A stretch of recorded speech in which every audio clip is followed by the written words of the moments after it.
As you're coming out of the city of Valdez, or even going into the city, you'll see this waterfall that starts way up on the top of the mountain, down by the glaciers.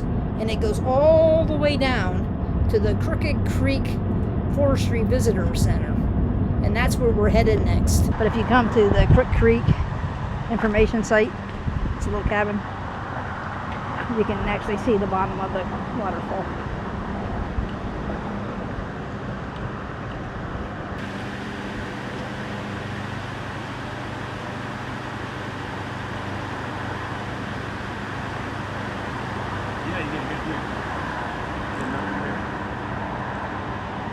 Of that. Remember as a kid stopping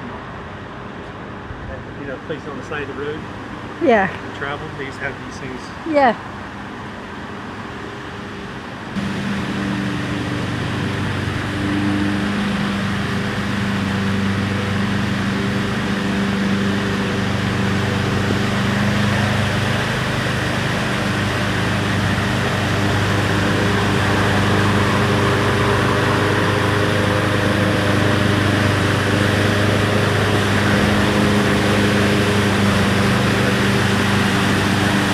This is a fish spawning area too.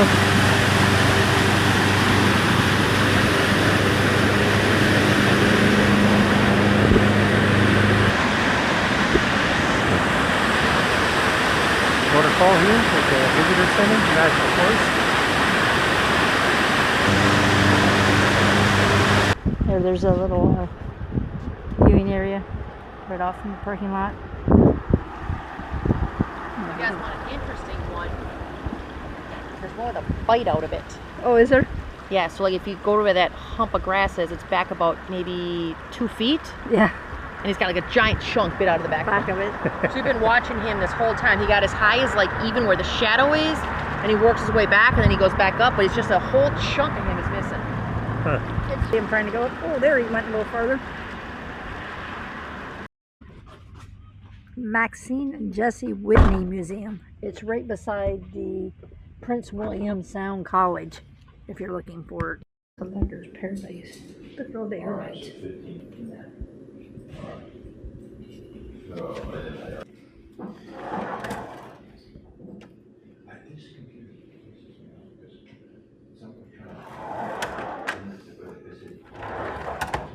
Wow. That's a lot of arrowheads. See. Oil lamps. Yeah, the normal tusk. It's clear down. That's a mammoth tusk. And then here's a walrus.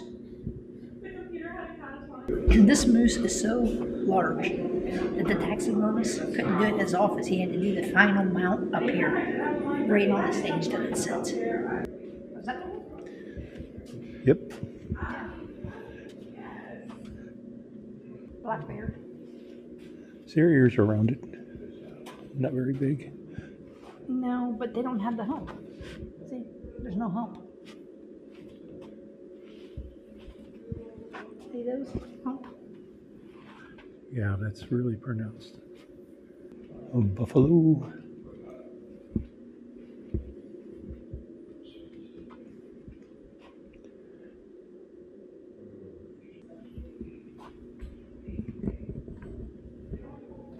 Boat models.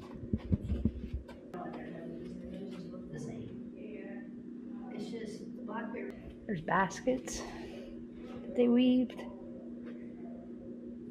Native Alaskan window of the past. This is the largest, what'd they say? Largest Alaskan Heritage Museum, something like that. What did I say this said it was? Largest collection of Native American Alaskan artifacts. Alaskan. Yeah, this is the largest collection of Native Alaskan artifacts anywhere in the world.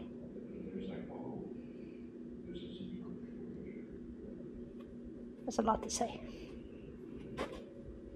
Look at all this. These are halibut hooks. they would have used. These are pipe molds.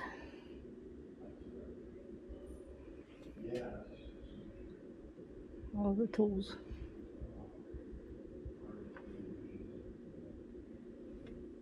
And then their furs.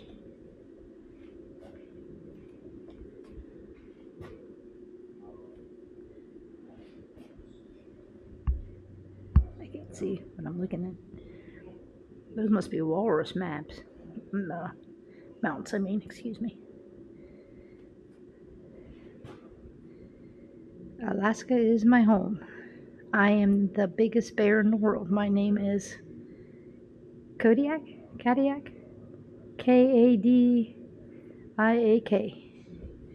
Come and get me this May or June. And that was Alaskan Guides. That was their little saying.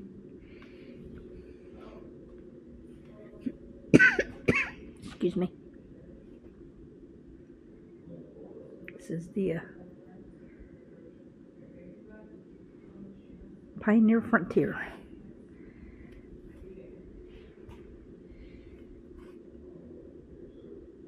They made a lot of stuff out of ivory.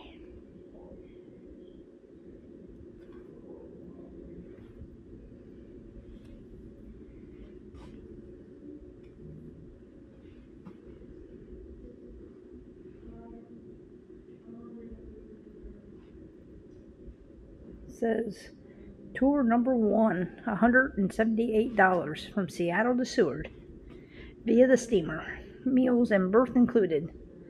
Seward to Fairbanks via Alaska Railroad, fare only, 4,672 miles, and it takes you 22 days.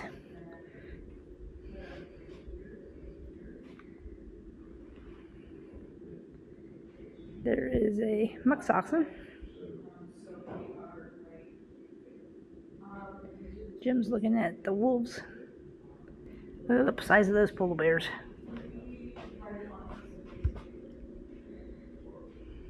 Yeah. We did not see any of these in the wild. We were in the Arctic Circle 3 times, I think. This trip. We did see a lot of those. And we have not ever seen one of these, and that's a good thing. A mountain lion. Fish wheels. Sleds. Skin boat. Their mask. Baskets.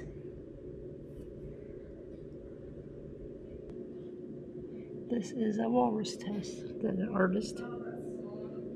Nunivak Island and Univak Island were the first to use the whole surface of the walrus tusk for their carvings. Here's some serious carvings.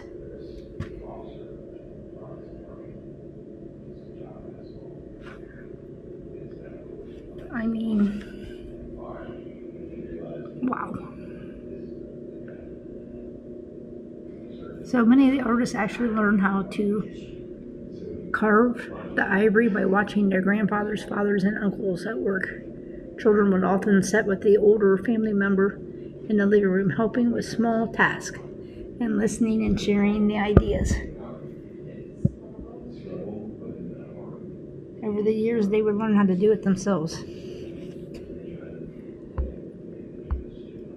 I mean, oops. I don't know if I'm even getting a good enough view of what these carvings, the detail. Oops, hit the window. It is something to behold. They use the entire part of the walrus.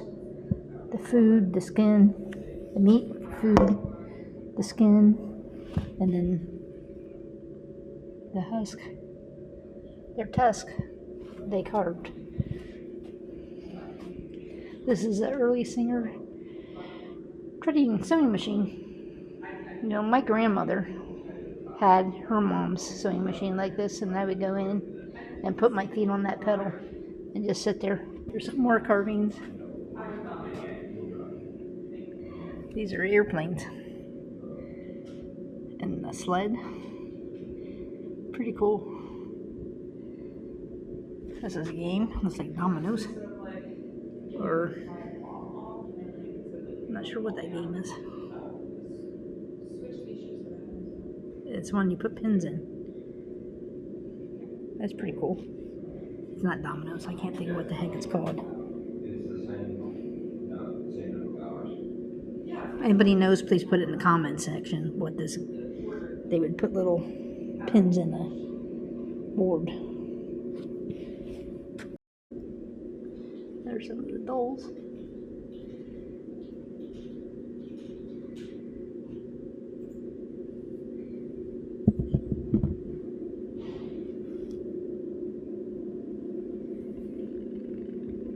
Pretty impressive museum. And it's your donation, whatever you feel like donating.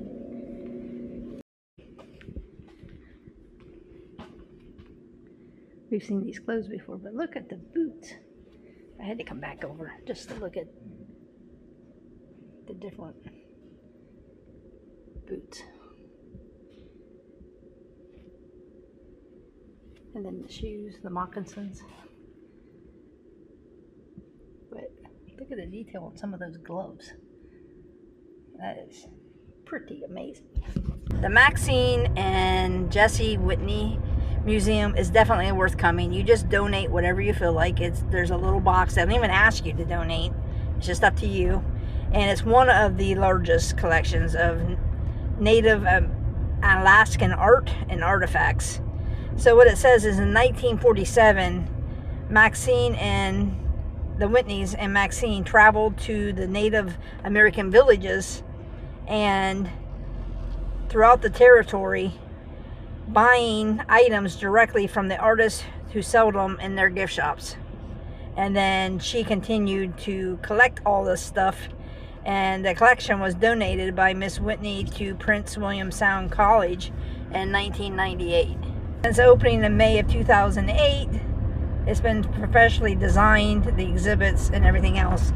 So inside there, we were reading, and it says some of the things, they aren't 100% sure that they're exactly what they're labeled, because she literally would take a pen and piece of paper and mark it. So if it was like a cloth item, and have a pen with a name. So one of the things was, it said prayer rug. Well, they didn't really have prayer rugs, so they're not sure what that is. But everything else, she'd either put a piece of paper on it and said this is what it was, and she had that whole collection that she had saved for what, 60 years? Yeah. So it was 47 to 98 when she donated it. So you can figure that up. But yeah, it was really cool. Unique and really cool, everything that was in there. So if you're in Valdez, it's a really good place to stop by, especially if it's a rainy day. Yeah. But even if it's not a rainy day. We also ate at Mike's Palace. Yeah, Mike's and Palace. Had pizza there. It was awesome. It was good, yeah. Yeah, it was really good. And fairly cheap. And it was the cheapest meal we've had in all of Alaska. Yeah. If that tells you anything. But it's in an older building. We can't figure out if it's one of them that was moved or if it was built exactly. I think it was built like one of the first buildings downtown that was built. Yeah. But it has these old wooden beams in it that you can tell. So Jim wants to stop at the Prospector, which is a fishing and outfitters store. He wants to check it out. But we hope you enjoyed the video. But thanks again for watching. If you like this video, give us a thumbs up. Please subscribe. Please subscribe if you haven't already, and hit the notification bell. And do you know what that game was? Please tell me down in the comments. We've never played it. We've never played it. I know what it is. Now. But I didn't know it when I was in the thing. It's cribbage. So have a great day.